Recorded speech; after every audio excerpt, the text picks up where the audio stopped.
Ashamaa harka fuunee akkam jirtu daawwattoota keenya kabajamoo kun qophii imaltuu dhugaa yeroo hunduma mormortii birraan isiniif darbudha.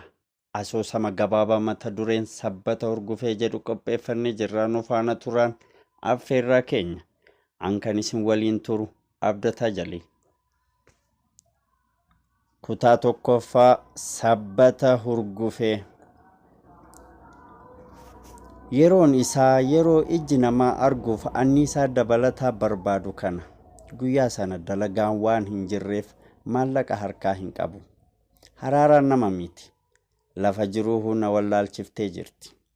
Jimaa nama irraa fudhadhu hin qabu. Liqiin namaa narra guuteetu ganda meeqa na baqachiiste. Mee eenyurraa haa fudhadhu. Amman qaxab jedhee intala haarayaa taniin guyyaa lama jimaa irraa bitadhe takkan yaadadhe.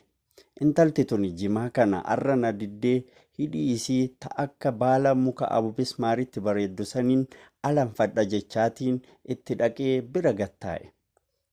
Bira gadi taa'ee malan itti jimaa irraa fudhu dhaachutti seene. Mala dhabnaan akka nama jalaa bade arra argateetti callisee harkaan fuula kiyya kan narraa kufuu ga'e kana ta dirqii kanatti firratti gargaaraa qabutti seene. Hidhii tiyyatan afaan makraja wilee irra hin jirre fakkaattu sana buchurreessetiin karaa afaan isii achi qabee taa'a.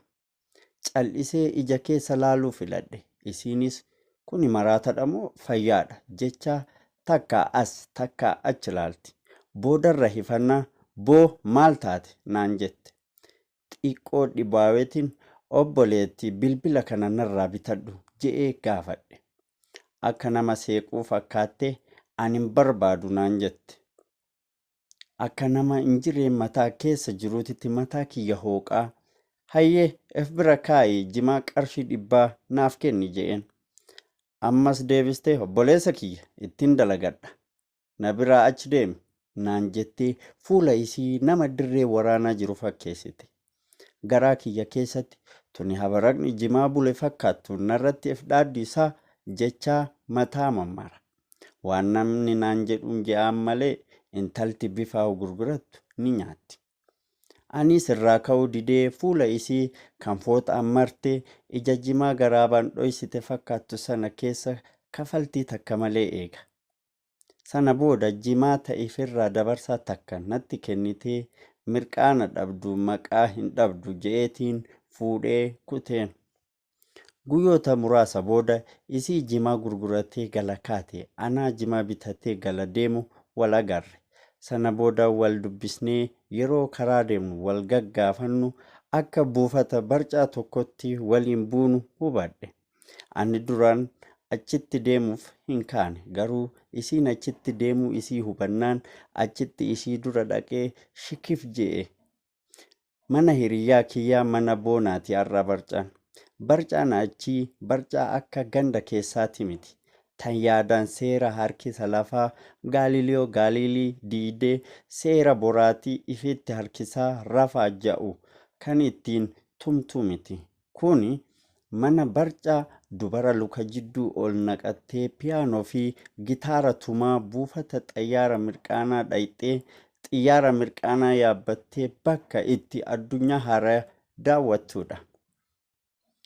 Eegaan mana boonaa taa'ee itti ciruu eegale kana shittoon alaa dhufte takka na gaggabsitee bayyanachuuf yeroon ol godhadhu. Intalti bifa reefu sana warshaa bareedinaa geessitee jijjiirtee ol seente.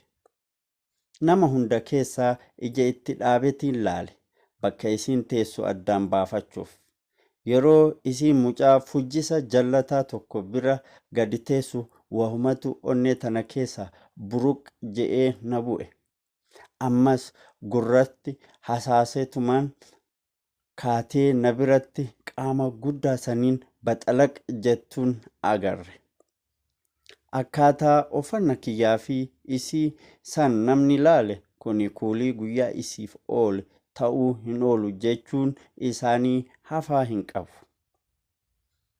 Daawwattoota keenya kabajamoo qophii keenya kanumaan goolabna. Hanga kutaa lammaffaan walitti deebinutti sagantaa mormortii biraa waliin turtii gaarii.